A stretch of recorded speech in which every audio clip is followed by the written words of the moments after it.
যেমন বেশে গোবিন্দ আমার বৃক্ষ তলে দাঁড়িয়ে মোহন মুরলী বাজিয়ে রেখেছিল, ওইভাবে বিভোর হয়ে গৌরহরি আমার হরির ধ্বনি করছে।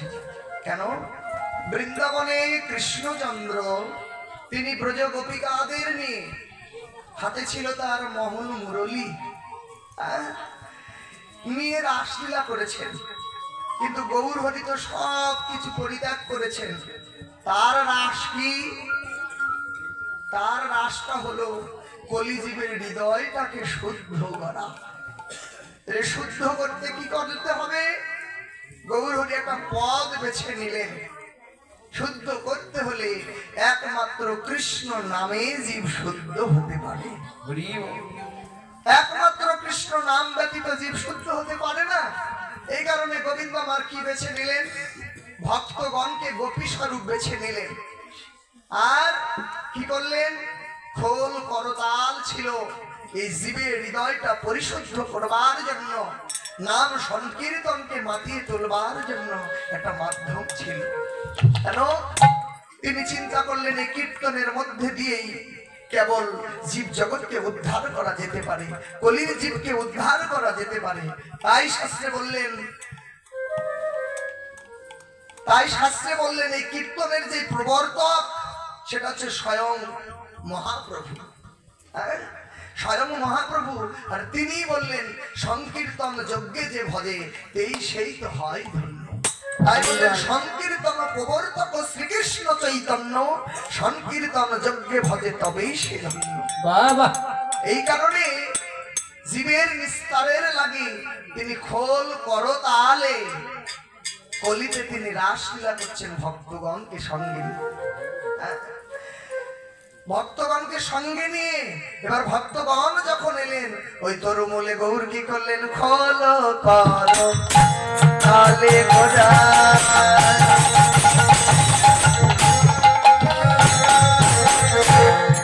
সমেলি করি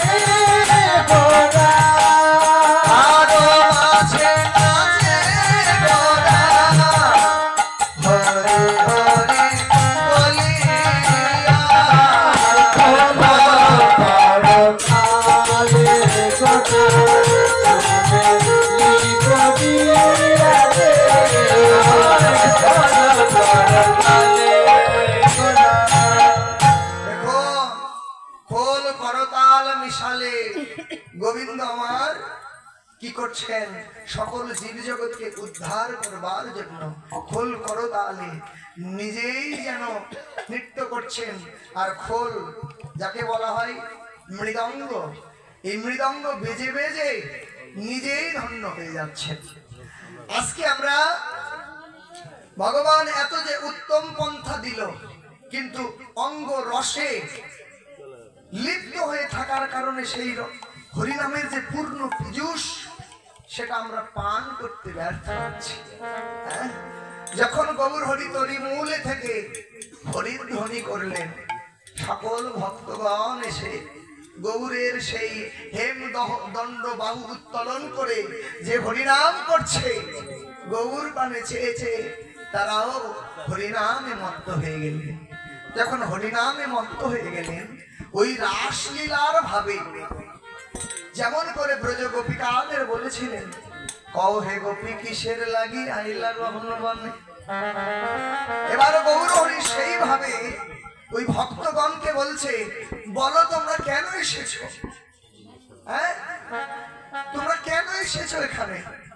ভক্তগণ গৌর বদনে চেয়ে মুস্কি মুস্কি হেসে বলছে, আহা গৌর, তোমার ভাবের বলি হারি যা।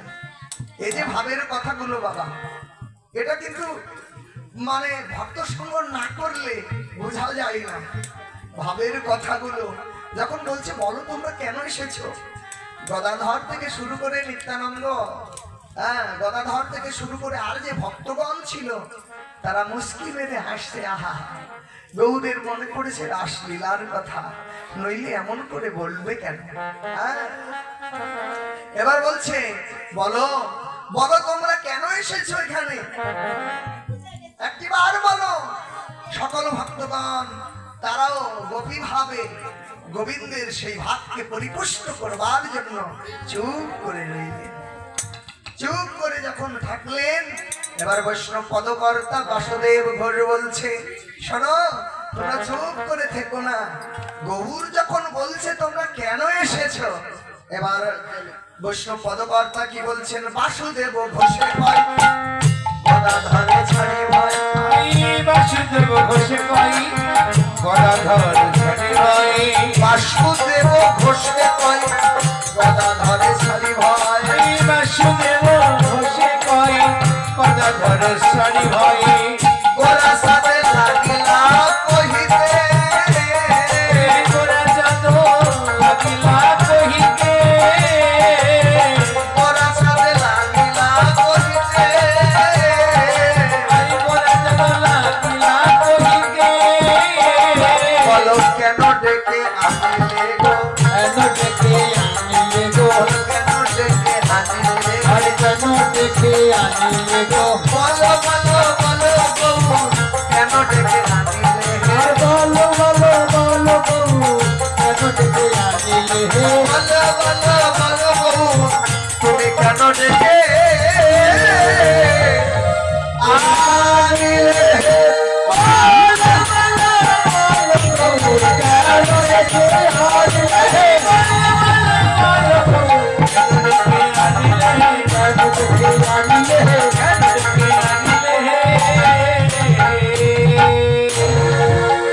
জয় রাধে জয় রাধে। গদাধর কে বলছে তুমি বলো যে তুমি কেন ডেকে আনলে। তাই বাসুদেব ঘোষে কয় গদাধর ছাড়ি ভয়, গোরা ছাদে লাগিলা কহিতে। বাবা, যাই লীলার বলিহারি গৌরের এই ভাবের কথা ভাবুক না হলে বোঝা যায় না বাবা।